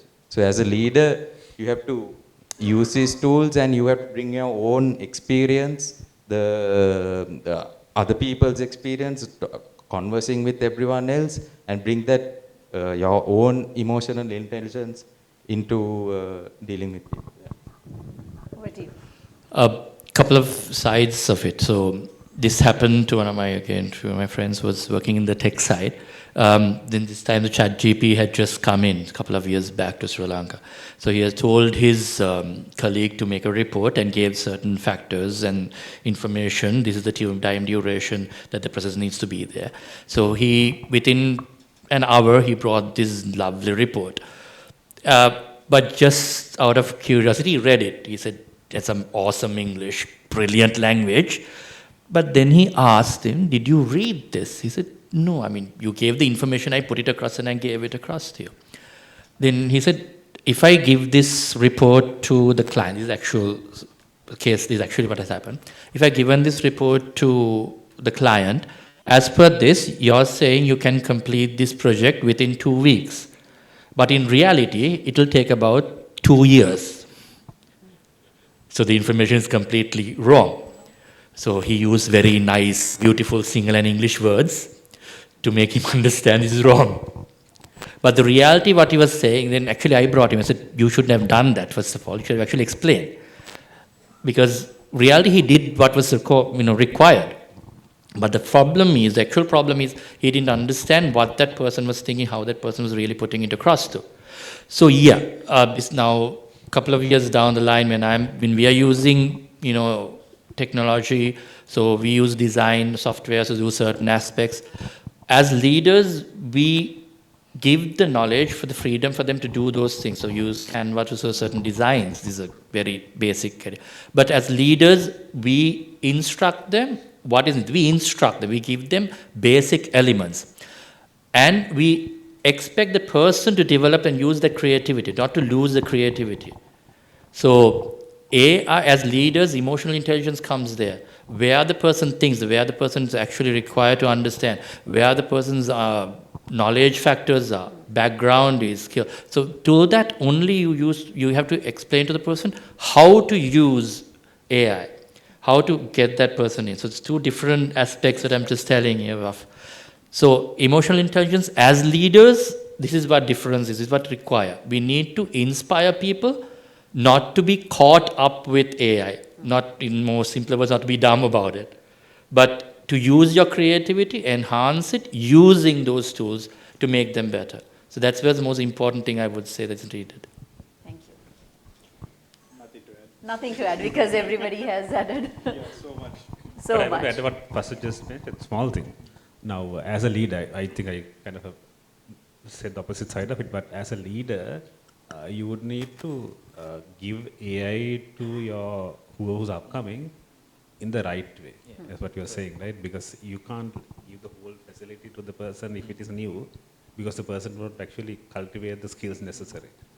So if you're a leader, you need to know, okay, for this you use AI, for the rest of it you don't, you have to actually do it yourself. Balance it, yeah. That's the leadership we need. Yeah, yeah, even the... That's a control, no? Yeah. You need to have balance. Yeah. Like some of the products, or like when you generate all these codes, if you don't understand the code that is coming out of these tools, sometimes it can create so much of technical. That's what we realized. So it's always you, as a leader, you need to tell your employees to first understand the basics of coding fundamentals and then use these tools. I mean, adding to what you said, so it's very important for the people as leaders to make sure that they understand where your team members are, what they are good at, what they need to do, and how it can help and elevate them. So that is something which is required to do. So as leaders, we would love to see that happen with the young, to build the next generation out through using AI and to manage it properly. I think this is from a leader's perspective and those who are aspiring to get into that position, because we have people from that level as well, where you aspire to get into that level, but remember, self-leadership is also important. You can be an intern, you can be a beginner, but self-leadership is a concept that we have to explore in Sri Lanka as well, and for that you can use these AI tools. So one last question for the panelists. This question is, if you have to give a message to the audience in terms of this topic, HR and AI, what would it be?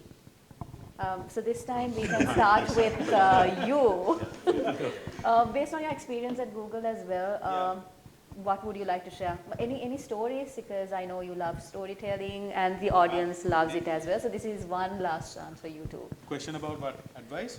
Yes, and based on maybe any examples or inferences that you can draw from Google, any stories that you can share? So when I was working there, one of the very important things about, I think some of the leaders might hate me for saying this, in a canteen there was this particular hoarding, which a certain sentence, and I always loved it, and most of my presentations I finish with that. It says, if you want to achieve greatness, stop asking for permission.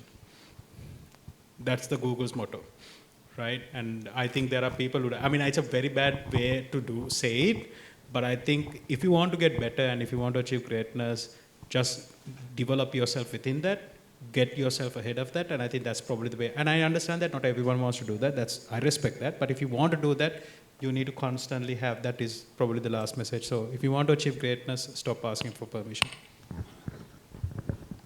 So this is what I normally ask anyone coming interviews as well. I ask them, what do you want to be in life? It's a very simple thing, and I always get the most complicated answers that I've ever heard of. So I want to tell everyone that my thing is, first of all, know who you are, where you want to be, what you want to be achieved of. So push for that. But before that, understand where your strengths are, where your weaknesses are, where you need to improve, where you need to go. And use tools, use social medias, use AI for the right way to understand it and develop yourself to make you feel happy that in 10 years' time where you want to be and achieve that. So I always tell the younger crowd people that I come for interviews as well, go for that, understand where you want to be and achieve where you want to be so you would not feel left out, that you wouldn't find any regrets in your life. All right, brilliant. It's here now. Oops. All right. I'll just say 2 sentences. Nothing to do with the sentence, that's fine. No, this is something, a video that I watched recently about Andrew and Jarno. A lot of people probably heard of him. He says, move fast and break things, but it shouldn't be that. You need to move fast with responsibility. Okay, last but not I least. haven't got a statement with me, but I'm just letting you know practically, tune your social media, right? So that's a big mistake that we Sri Lankans do. We actually tune all of our social media into local politics, local shit, right? So if you really want that, have 2 accounts. Tune one account completely on the what's happening in the technology side. If you are a technologist, whatever interest you are on, your X account, your YouTube, your Instagram, everything should be on that, right? If you really want the local stuff, have another account. The moment you start watching the BS, you actually get a lot of BS, right? So get into X. A lot of people are not in X, right? The X is where news breaks first, right? So then Perplexity, the tools, right?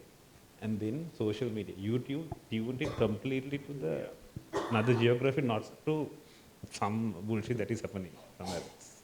If you suddenly watch something wrong, go to the history and delete it, right? Because it will keep on cheating you. So I'm very pragmatic. I want to just tell that because I actually didn't have a statement of myself. 100%. I basically go and this thing I say not interested and block the channel, and I do all of that. I keep my YouTube feed very, very clean. There's no place better for you to learn everything what we are talking and so much more if you just get that stream clean. Well, I'm interested in astronomy, and then suddenly this comet that passed by just hit completely on YouTube. I had to turn off all the channels saying don't show me anything on this because But I think they already know as well, it has an algorithm itself where all the social media, what you read or what you watch, it just keeps coming up. Because it gets multiplied. So basically it tunes to your algorithm and it's just coming in continuously, popping up of what you have, what you watched. Maybe it comes related to same thing. So it's what clearly says, you remove it and you have something fresh and something not, it always comes into that. So it's very true. All right, so we are not done yet. Now the opportunity is for you to reach out to these amazing panelists, this dynamic team. If you have any questions, I know you have lots of questions. We have limited time, but I'm giving you the opportunity to ask questions. You can get rid of us between you and lunch quickly. Yes. So who wants to go first?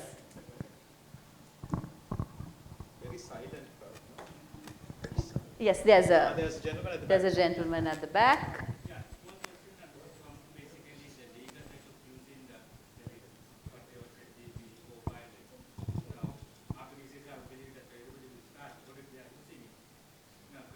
Now we get the client requirement, and we have already signed NDA. Now when we use ChatGPT to generate our requirement documents, so we are basically violating the NDA because we don't know where our information getting shared. So how do you protect that? How do you say customer that's okay, we are not exposing our client information to someone else? That's a simple question I have. You want me to answer that? I think it's the legal issue. You are the lawyer. Yes. She's a lawyer, so she will answer. Yes, so having worked in 2 IT companies, I would say yes, you're governed by the non-disclosure agreement and then all the supply contracts to all these contracts. It can be a software licensing agreement. There is a clause which clearly says that you cannot reveal the information. Confidential information, unless it's publicized, is confidential for a purpose. So in that situation, you can take legal action, but I would say in real context, as someone who has appeared in courts for multiple companies, when it comes to giving a judgment in your favor, it takes a really long time. So even though your intellectual property rights and your confidentiality is governed according to the Sri Lankan law, it takes a long time for you to get the required, I would say, the legal, even if you take legal action, you cannot go ahead about it because of the scrutiny that we have within the Sri Lankan legal system. So I don't want to talk more about the legal system, but yes, if you have a proper contract and your confidentiality aspect is governed by that contract, you're protected. So it's not only a non-disclosure agreement, but you have to have a strong contract which lays the foundation for it with rights, responsibilities and indemnity. Indemnity is a very important clause in a contract where you can ask for damages, and certain contracts indemnity is capped to a certain limit, but if it's unlimited indemnity, yes, you can go ahead and sue the company or the partner who's violating those terms and conditions. Well, the question was whether sending it to ChatGPT, whether it's a problem, right?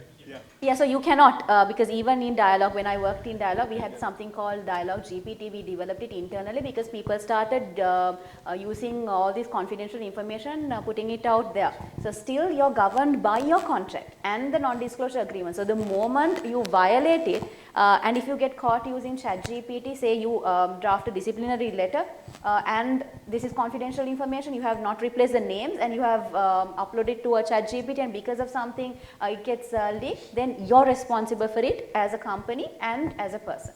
So that is the answer. So you should actually host your own Exactly. So you have the liability as the company to protect that data, and especially when you're processing data. And because of GDPR and the PDPA, it's very important that you understand what is your role. Are you a processor? Are you receiving that information? And what are the boundaries and what are the parameters? I hope I answered your question in a broad way. Yeah. Any other questions? Come on, someone. We need more questions. Not the back. Yes, back we table. have.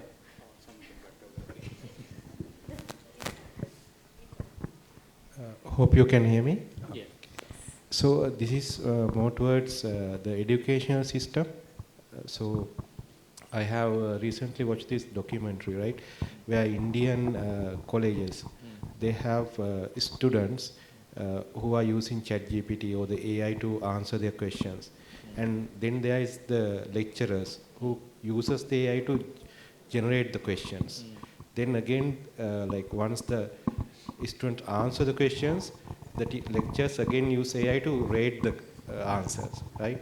So at the end of the day, it's just AI using us, not like we are using AI. So if I take another example, I'm not sure this has not happened, right? So the moderator thinks like there's this discussion saying AI plus human, give me some questions to ask. Right? Yes. That's all I was going to say. Yes. He's cracking the code, my God. Yeah. So I'm just asking, like, where is the ethical line that we need to draw? Like, do we really need to use AI to that extent? Or like, is there a boundary where AI should be used? Or what is your opinion on that? Yes, I think you can answer it. I'll answer this question, right? Like, and again, people are not going to like this. So, coming back to education thing, it's like the debate about people using calculators, right? So there was a one time when some time ago people saying, oh, we are not allowed to use calculators, why do we have to do it manual? And then I said, you should allow to use calculators. Or what if you come in a situation where you can't use calculators? I said, then you have bigger problems than using a calculator in life. If you can't find, you get yourself to a calculator, right? So I think our world is moving in a certain way, and I think there are certain adoptions. I think the teacher should have been smart enough to generate the AI questions, but should have made it in a way that ChatGPT can't give the answers, right? Maybe that's where the reimagining has to come in. Answering your question about this part, right? I don't think you would have got this value, because what you just said about moderator asking questions and we giving the answers, we could have actually we don't even have to show up here. We can just give you all of you guys a script and, hey, read it, this is the moderator question and here are the answers. I don't think it would have happened like that. And I think that's where this human element part also lot comes in, that we are translating something a bit more, I would even go to the extent of a little bit of an X factor because of our humanness, which is still valid and people appreciate, we all appreciate. So I think maybe there's a future in the very, very distant that there are things will be there, but I don't think it's ethical concern. In my opinion, I don't think it's ethics. Why should it be? I think it's available, it adds value. Why not use it to betterment our life? It multiplies. That's the way I think about it. Yeah, so I also want to add something, because being a lecturer and a teacher, I lecture at multiple institutes. To be precise, at 8 institutes. So I'm a part-time lecturer, but it's more like my full-time job. Students use ChatGPT. We also use ChatGPT, but there was a time where I did not resort to ChatGPT, because I started lecturing at a very young age. I started when I was 15, teaching speech and drama. So back then we did not have that. So because of that, we have the knowledge, we have the skills, but attitude, you cannot bring that in. You cannot factor that in through ChatGPT, and that I see in this generation, because yes, they write their answers, even assignments, we also mark it. It's very easy for us to make notes now, but we have the knowledge to go out there and teach. It's not just a virtual lecture or physical lecture we are doing. We add value, we talk about the experiences in the corporate sector. So I would say those experiences are important, and that cannot be replaced by AI, that experience and the human factor. So I think I agree to what you're saying. As rightly said, yes, I think people should use technology, but you should not be dumb about it as well. That's the most key factor there. You should know where the emotional aspect is. You should know where your intelligence are, where you put it across.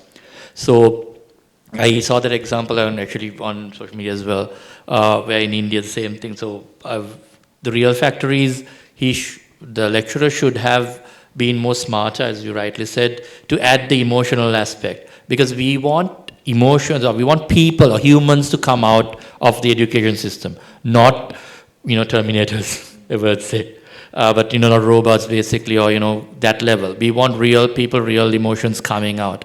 That is something's very clear. So you need to use AI, you need to use ChatGPT or anyone to make your life easier, to make your job easier. But you need to have the human element involved in it. You need to have that balance rightly done. So that's something which anyone should do.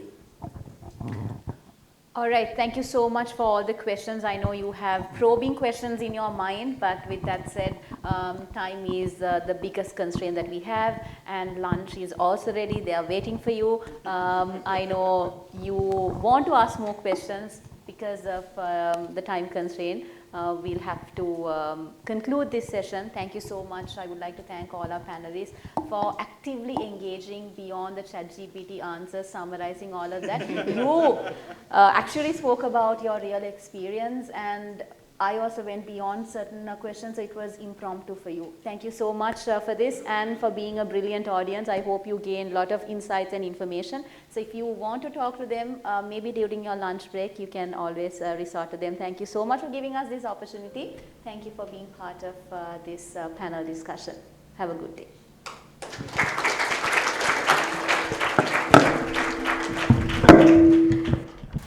And I'll tell you why marketing shouldn't be left only to marketers, although everybody can do marketing and that becomes very frustrating too.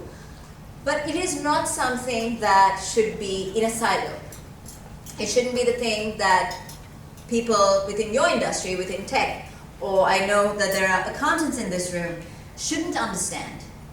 Because marketing is where you value add. And value add doesn't only come with brands. And again, in my experience with coaching as well, one thing I ask people is, do you know what your elevator pitch is going to be? To me, the biggest skill sets that somebody can develop to be successful in their life is to be able to network. To be able to go out there and form connections. To be able to form connections, you need to be, number one, able to be able to tell the story about yourself. And I've noticed this when I've gone to different networking events. People that have a presence about them are people who can actually talk about themselves. And that's interesting, isn't it? We live in a society that tells you, don't talk about yourself, right? So we never really think about what are those 5 or 6 things. If I met you for the first time, what is it that I want to tell you about me that will leave you fascinated, will leave you remembering me? We never really think about that. So we become overly curious about another person, but you're not really listening. You're just trying to engage with them because you want a sense of acceptance. But you really don't know what you're pitching to the other human being. So number one is storytelling is very important. And there's a marketer in every one of you. And what you're marketing is yourself.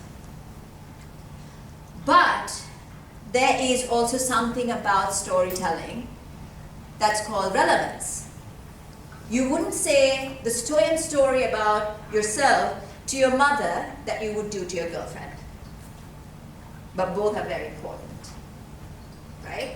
So that is where you start to recognize what the other person needs from you. Now, I start all of this and I'm only on my first slide, but I think this sets a very important context to what I'm going to talk to you about. Because I'm a baby when it comes to technology. Have I experimented with technology? Absolutely. Do I use it in my day-to-day? Yes, absolutely. I also had the privilege of developing the first MarTech vertical in an FMCG industry. So yes, I do have some level of experience with technology, but I am by no means an expert.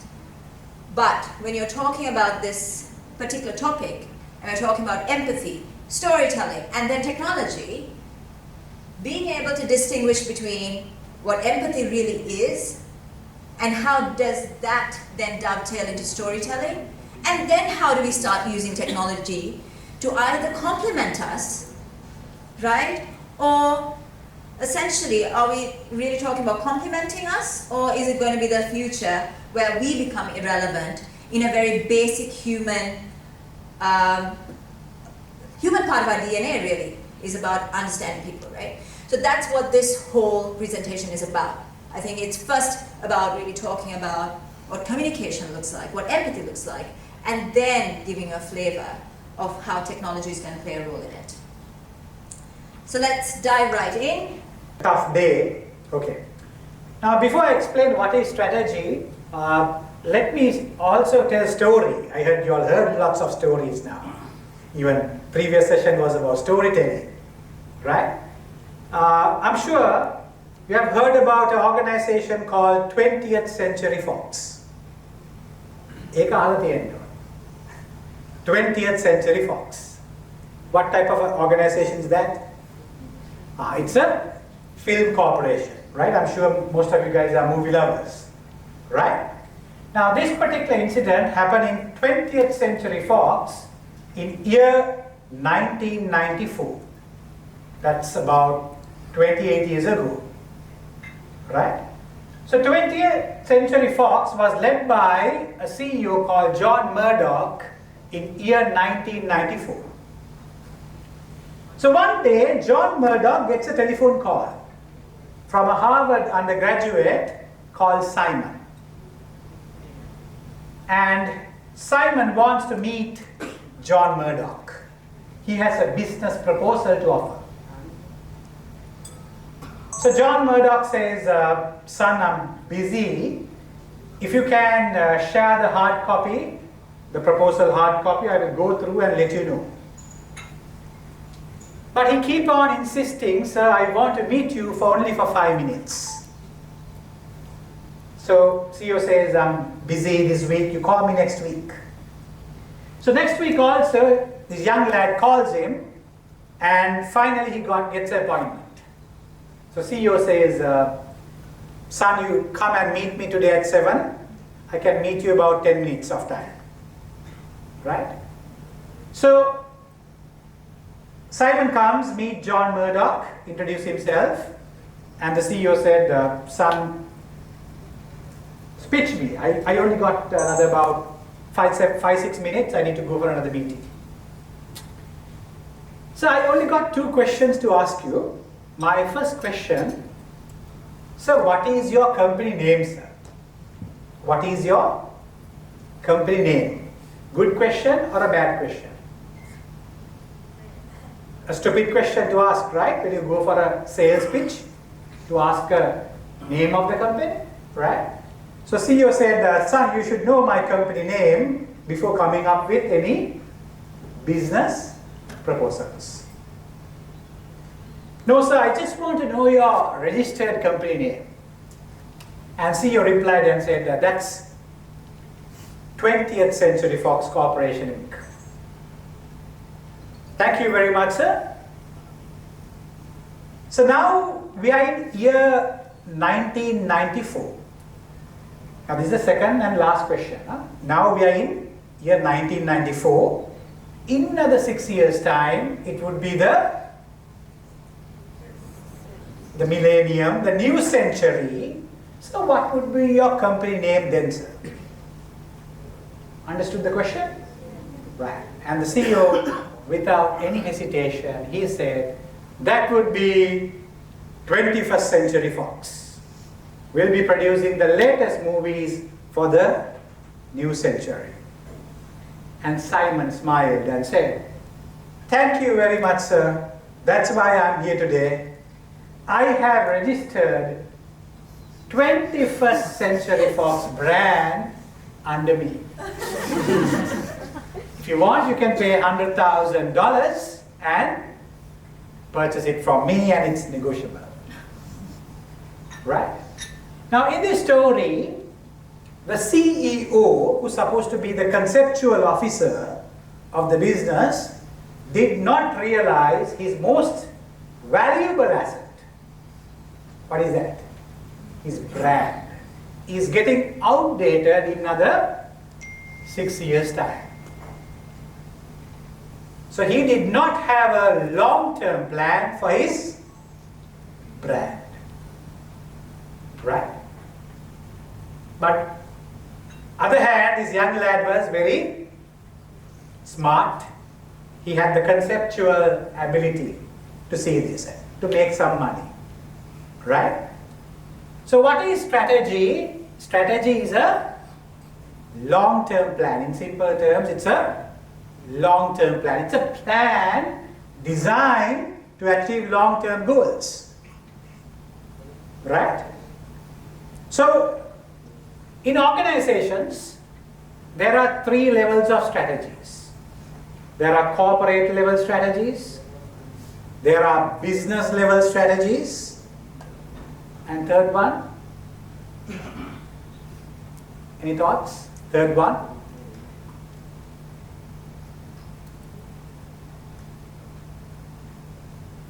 Functional strategies, departmental strategies. So there are corporate level, there are business level, there are functional level. Right? Got it? Corporate, business, functional. Right? So generally corporate level strategies are formulated by the owners of the business, the board of directors, looking at the scope of the business, whether you are expanding the market, whether you are sustaining your market or even decline. That's corporate level. Right? And the business level strategies are formulated by the CEO and the management team. Right?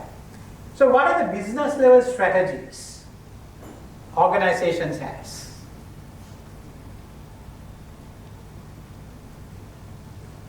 Because before we sell something to an organization, we need to understand what are their strategy. Before we develop something, before we try to understand the need, we should know what's their business level strategies. So what are the business level strategies for organizations? Good evening, everyone. So, what an incredible day it has been, filled with learning, sharing and inspiration. As we come to the close of this year's Academy Day, I would like to thank Academy Day. I would like to take a moment to reflect on the journey of our Academy and the vital role it's playing shaping our future at BISTEC Global. Since its inception, the Academy has been more than just a platform for training.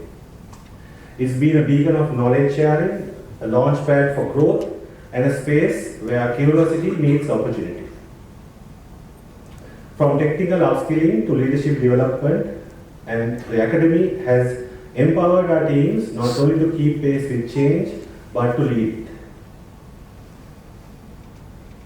But this isn't just about today. The Academy is deeply woven into our broader growth strategy. As a technology company, our greatest asset is you and our ability to learn faster than the world changes. The Academy is our engine of this transformation. It ensures we are not just building products or servicing clients, but building capabilities, confidence, and culture. Looking ahead, my expectations for Academy is bold. To be the hub for continuous learning and development, to nurture innovation and leadership at every level, and to align with the future needs of our business, bridging skill gaps before they even appear. But none of this is possible without you. The Academy is not just a department, it's a community. It's yours. I encourage each and every one of you to see it as your personal platform for growth, where whether you're attending a session, mentoring a peer, or leading a workshop, your engagement is what keeps the Academy alive and thriving. There are so many opportunities to showcase your talent, learn from experts, and connect across teams. And if you ever thought, I have something to share, the Academy is your platform. We are always looking for volunteers, contributors and champions to help shape the next chapter of the Academy. Before I close, I want to extend my heartfelt thank you to the incredible organizers, the team behind the event. Can all the organizers please rise? Alright? Sandina? All of you. This is not part of ChatGPT. Ross? Who else? Rukshan? Ross? Round of applause, please.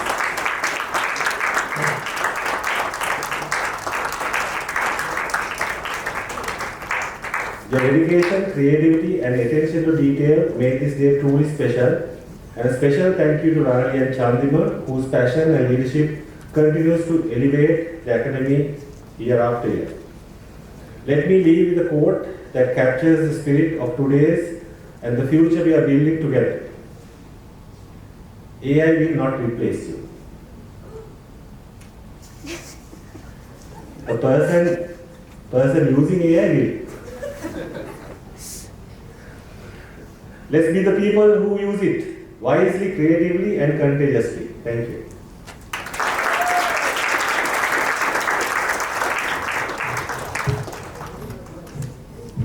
Thank you, Rohan.